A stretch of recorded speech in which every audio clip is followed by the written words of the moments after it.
Jewellery ಸಿಬ್ಬಂದಿ ಅಪಹರಿಸಿ 1.5 KG ಚಿನ್ನ ದರೋಡೆ ಪ್ರಕರಣ. ಅಪ್ರಾಪ್ತ ಸೇರಿ 5 ಸಿಸಿಬಿ ಬಲೆಗೆ. ಜ್ಯುವೆಲ್ಲರಿ ಸಿಬ್ಬಂದಿಯನ್ನು ಅಪಹರಿಸಿ 1.5 ಕೋಟಿ ಮೌಲ್ಯದ ಚಿನ್ನದ ಗಟ್ಟಿಯನ್ನು ದರೋಡೆಗೈದ ಪ್ರಕರಣದಲ್ಲಿ ಮಂಗಳೂರು ಸಿಸಿಬಿ ಪೊಲೀಸರು ಅಪ್ರಾಪ್ತ ಬಾಲಕ ಸೇರಿ 4ರನ್ನು ಬಂಧಿಸಿದ್ದಾರೆ. ಸೆಪ್ಟೆಂಬರ್ 26ರಂದು ಹಂಪನಕಟ್ಟೆಯ ಚಾಯ್ಸ್ ಗೋಲ್ಡ್ ಹೆಸರಿನ ಚಿನ್ನಾಭರಣದ ಅಂಗಡಿಯ ಕೆಲಸಗಾರ ಮುಸ್ತಫಾ ಎಂಬುವರು ಸ್ಕೂಟರ್ ಸೀಟಿನ ಅಡಿಯಲ್ಲಿ ಚಿನ್ನದ ಗಟ್ಟಿಯನ್ನು ಇಟ್ಟುಕೊಂಡು ಹೋಗುತ್ತಿದ್ದಾಗ ರಾತ್ರಿ ಸುಮಾರು 8:45 ವೇಳೆಗೆ ದರೋಡೆ ನಡೆದಿತ್ತು. ಮಂಗಳೂರು ಕಾರ್ ಸ್ಟ್ರೀಟ್ ವೆಂಕಟರಮಣ ದೇವಸ್ಥಾನದ ಎದುರಿನ ರಸ್ತೆಯಲ್ಲಿ ಇಬ್ಬರು ಆರೋಪಿಗಳು ಸ್ಕೂಟರ್ನಲ್ಲಿ ಬಂದು ತಡೆದು ನಿಲ್ಲಿಸಿ ಇನ್ನಿಬ್ಬರು ಕಾರಿನಲ್ಲಿ ಬಂದು ಮುಸ್ತಫಾ ಅವರನ್ನು ಕಾರಿನಲ್ಲಿ ಅಪಹರಿಸಿ ಹಲ್ಲೆ ನಡೆಸಿ ಯಕ್ಕೂರು ಎಂಬಲ್ಲಿ ಇಳಿಸಿ ಚಿನ್ನದ ಗಟ್ಟಿಯನ್ನು ದರೋಡೆ ಮಾಡಿಕೊಂಡು ಹೋಗಿದ್ದರು.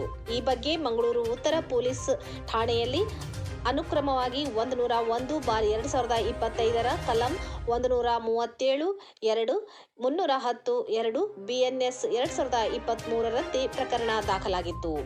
1.5 ಕೋಟಿ ಮೌಲ್ಯದ 1650 ಗ್ರಾಂ ಚಿನ್ನದ ಗಟ್ಟಿಯನ್ನು ದರೋಡೆ ಮಾಡಲಾಗಿತ್ತು.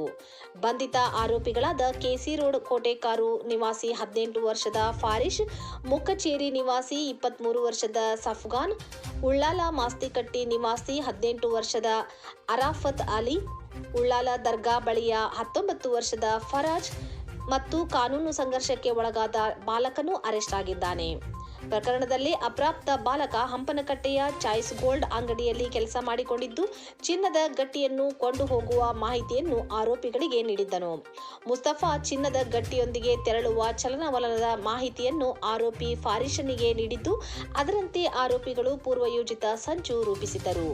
ಆರೋಪಿ ಸಫ್ಗಾನ್ ಕಾರನ್ನು ಒದಗಿಸಿದ್ದು ಚಿನ್ನದ ಗಟ್ಟಿಯನ್ನು ಇಟ್ಟುಕೊಂಡು ಹೋಗುತ್ತಿದ್ದಾಗ ಆರೋಪಿಗಳಾದ ಅರಾಫತ್ ಅಲಿ ಮತ್ತು ಫರಾಜ್ ಸುಜುಕಿ ಅಕ್ಸೆಸ್ ಸ್ಕೂಟರ್ನಲ್ಲಿ ಬಂದು ಅಡ್ಡಗಟ್ಟಿ ಇದೇ ಸಮಯ ಉಳಿದ ಆರೋಪಿಗಳು ಸಫ್ಗಾನ್ ಒದಗಿಸಿದ ಬಿಳಿ ಬಣ್ಣದ ಕಾರಿನಲ್ಲಿ ಬಂದು ಮುಸ್ತಫಾ ಅವರನ್ನು ಬಲಾತ್ಕಾರವಾಗಿ ಕಾರಿನಲ್ಲಿ ಹಾಕಿ ಅಪಹರಿಸಿಕೊಂಡು ಹೋಗಿದ್ದರು.